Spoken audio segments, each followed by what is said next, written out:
శబరిమల యాత్రపై కీలక నిర్ణయం తీసుకుంది కేరళ సర్కార్. రద్దీని తట్టుకునే విధంగా రోజువారీ భక్తులపై నియంత్రణ విధించింది. అంతేకాదు ఆన్లైన్లో బుకింగ్ చేసుకున్న వాళ్ళనే స్వామి దర్శనానికి అనుమతిస్తారు. శబరి గిరులు మార్మోగబోతున్నాయి. మరో నెల రోజుల్లో మండలం మకరవిళక్కు యాత్ర ప్రారంభం కానుంది. దీంతో ఏర్పాట్లలో తలమునకలైంది కేరళ ప్రభుత్వం. శబరిమల యాత్రపై కేరళ ముఖ్యమంత్రి పినరయి విజయన్ ఉన్నత స్థాయి సమీక్ష నిర్వహించారు. ఈ సందర్భంగా పలు కీలక నిర్ణయాలు తీసుకున్నారు. భక్తులకు మెరుగైన సౌకర్యాలు కల్పించాల్సిందిగా అధికారులను ఆదేశించారు సీఎం విజయన్. అయ్యప్ప దర్శనాల విషయంలో కీలక నిర్ణయం తీసుకుంది కేరళ ప్రభుత్వం. ఆన్లైన్లో బుకింగ్ చేసుకున్న వాళ్లకు మాత్రమే అయ్యప్ప దర్శనం లభించనుంది.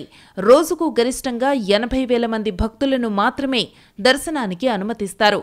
విపరీతమైన రద్దీని తగ్గించడానికి ఈ నిర్ణయం తీసుకుంది ప్రభుత్వం.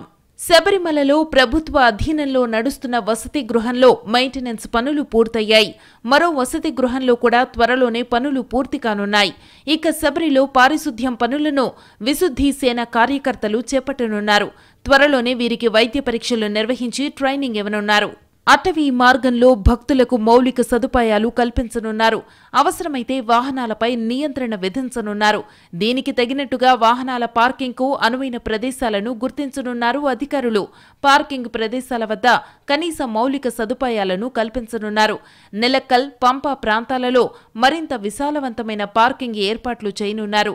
రోడ్లు, పార్కింగ్ గ్రౌండ్లను సాధ్యమైనంత త్వరగా పూర్తి